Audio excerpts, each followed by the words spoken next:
So I got an inquiry from a woman whose dog is a big barker. And she feels like every time someone comes to the door, rings the doorbell, knocks on the door, the dog's just barking, barking, barking, won't let it go. Even when the person is now inside the house and they're trying to have a nice dinner, the dog is still barking.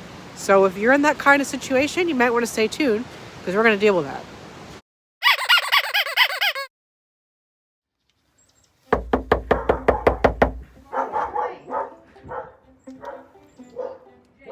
I am on my way to meet Jinx, Echo, and Cassie. Jinx and Echo are the dog. Cassie is the owner.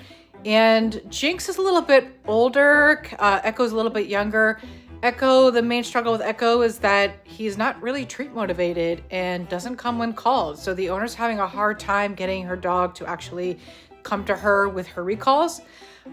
Jinx, again, he's a little bit older and has some problems with reactivity, doesn't know how to handle people coming in the door, and also acts out a lot of the dog park. It will be good to get out of this apartment for a while, get back to work, feeling like I can still get outside. It actually is a little bit warmer today. It's only about 35, which in comparison to the past few weeks is actually pretty warm. It's been, 15, 20 degrees outside most days. So we are not going to just walk into someone's house who has a dog who barks and growls at anyone who walks in the door.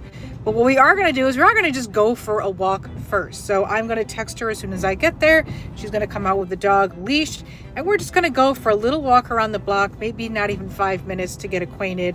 I have some treats in my pocket, so this is going to be a good way to introduce yourself. If you are someone who is just starting out as a trainer, or maybe you just have a friend who's kind of in a similar situation and you want to introduce yourself to their dog properly, this is a great way to start. That's a lot of ways.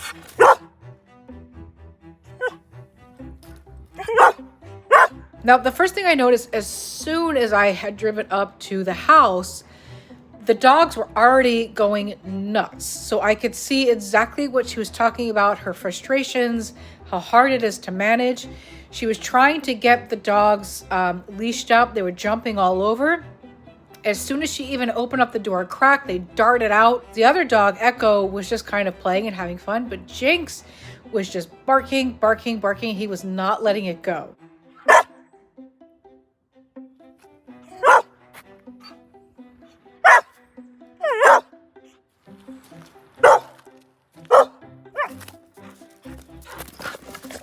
Good job.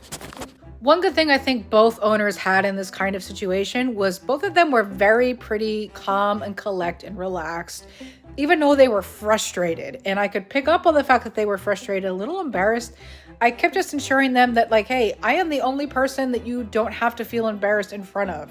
You might feel embarrassed in front of your parents or some of your friends coming over, but for now, let it happen, let him bark at me, and we'll see what happens when he's able to calm himself down. And so sure enough, within a few moments, Jinx was able to sort of calm himself down. We started playing with a Frisbee a little bit. Apparently he really likes Frisbees. And he also took treats right from my hand. And again, if there's things that you want us to do to support or not do, let us know. Come on, let's go. Let's go. She's like,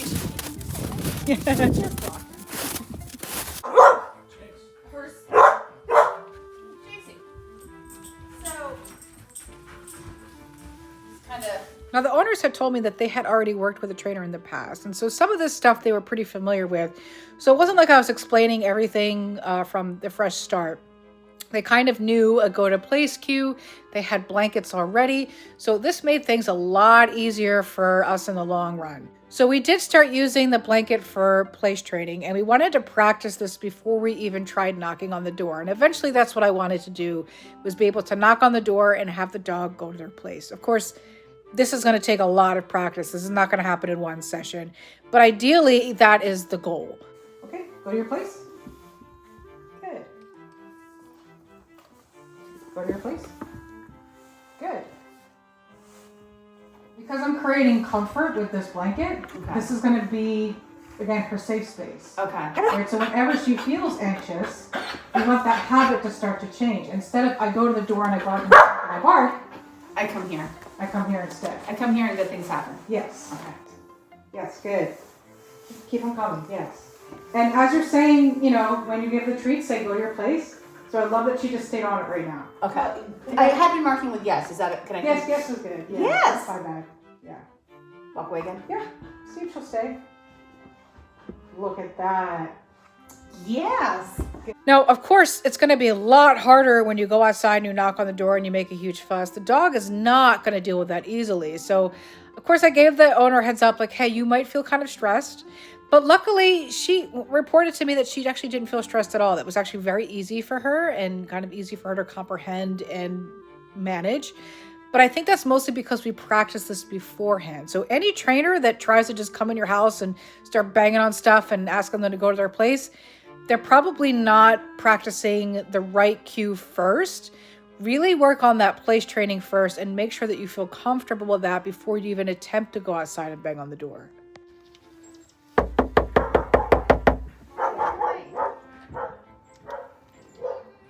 Mm-hmm.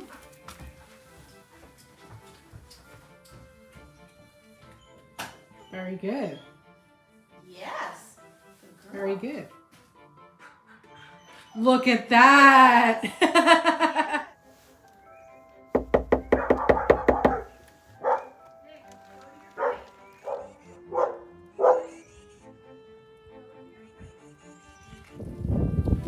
Being in her place and licking the lick mat.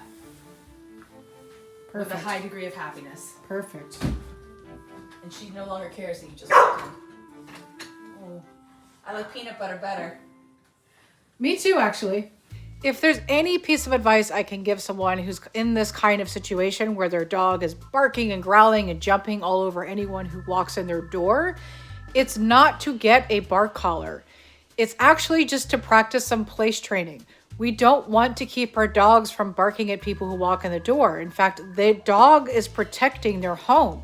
What you want to be able to do is manage the situation by telling them to go to their place, go to their blanket, go to their crate, and that way you can let the person in. You don't have to worry about them jumping all over the newcomer. I think this was a huge success, and I was very impressed with what I saw. And, you know, that is not just myself as a trainer, that is also dedicated owners.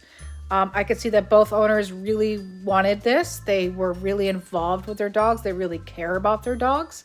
And so I also think she was very excited and happy to be seeing these little things happen that didn't happen before. But she said it was very easy to get the dog to go to their space as I knock on the door. And that's all we could ask for the first session. So I was very pleased to see how well Jinx responded to the training.